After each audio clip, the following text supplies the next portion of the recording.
The Strip and, of course, the Roxy are a place, it's just so much history. You can even see on the walls here, some of the bands are new, but then you've got, the Who up there, and I saw the Bruce Springsteen poster downstairs. Yeah, the Springsteen. I mean, those I grew up, here. My dad coming back from those shows, like Springsteen just played for 2.5 hours, and I just, someday I'm going to be able to see that. And then my time came, and it was great seeing those, the Guns N' Roses and hearing those stories about the Clash. But we have our, it's happened with Gnarls Barkley and Amy Winehouse and, the Camp Freddies and now the Chelsea Girls. Those special shows are always happening, and that's one thing we just got to keep making sure that we're bringing that in, because that's what the Roxy is about.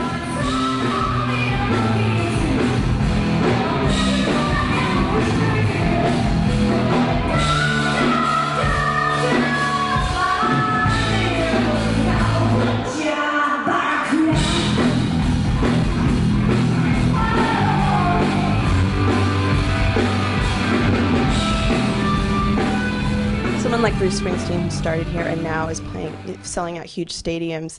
And recently he was in the news because of a Ticketmaster scandal. I saw that. And now Ticketmaster is supposedly merging with Live Nation. What do you think that's going to be like for music and for venues? And do you think it's actually going to get pushed through? I don't know if it's going to get pushed through, because they own a lot of venues, and they own they have management, and they have label, and they have it might be too much, and I don't know if that'll go through. But if it brings the price down of what Ticketmaster charges people, I think it's a good thing, because we all feel that Ticketmaster charges too much for tickets now. But the convenience is there. So it's, I talk to people all the time. They're like, oh, we don't want to put it on Ticketmaster. I'm like, really? Like, you put it on Ticketmaster, even if you put 20 or 30 tickets, the machine of Ticketmaster puts it in all the Eventful.com and all the different calendars. They populate them, and it's almost worth the money of, and I realize that someone's buying that there. But if they really want their ticket, they'll buy it there. If they really don't want to pay that money, they come to the Roxy and buy it direct. So, that part of the entertainment, the record business, is still trying to find its way.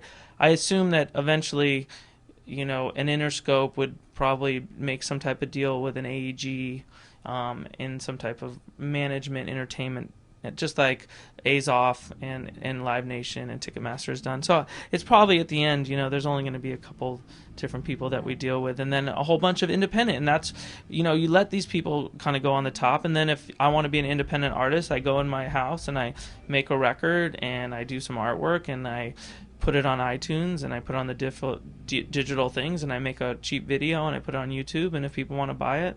So it really allows a lot more of that. You're known as an artist-friendly venue and also consumer-friendly. Do you think that you can still be those things and compete if, you're going to have these conglomerates getting together?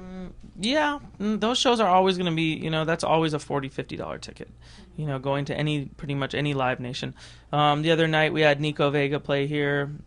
It was a MySpace sponsored on some level. The ticket was $7, parking was $5, and two beers were $8. So for $20, you're not going to beat that. You're not going to get that at any kind of larger venue. That's only going to happen in a mom and pop, a place that's rooted in the Strip. I don't think you're going to get that going into a big place. Nick, could you please tell us where we can find your Twittering and your blog and everything else? Well, you can start at the Roxy on Sunset.com, and then Twitter /The Roxy, YouTube /The Roxy. Pretty much any site, you'll find us out there. And please say hi. And I guess if you mention this video, you get 2 free tickets. So just because of little old me. Yep. I feel like I've made a change in people's lives. Hit us on Twitter and say that you watch this, and we'll hook you up. Nick Adler from the Roxy here on Anti-Quiet.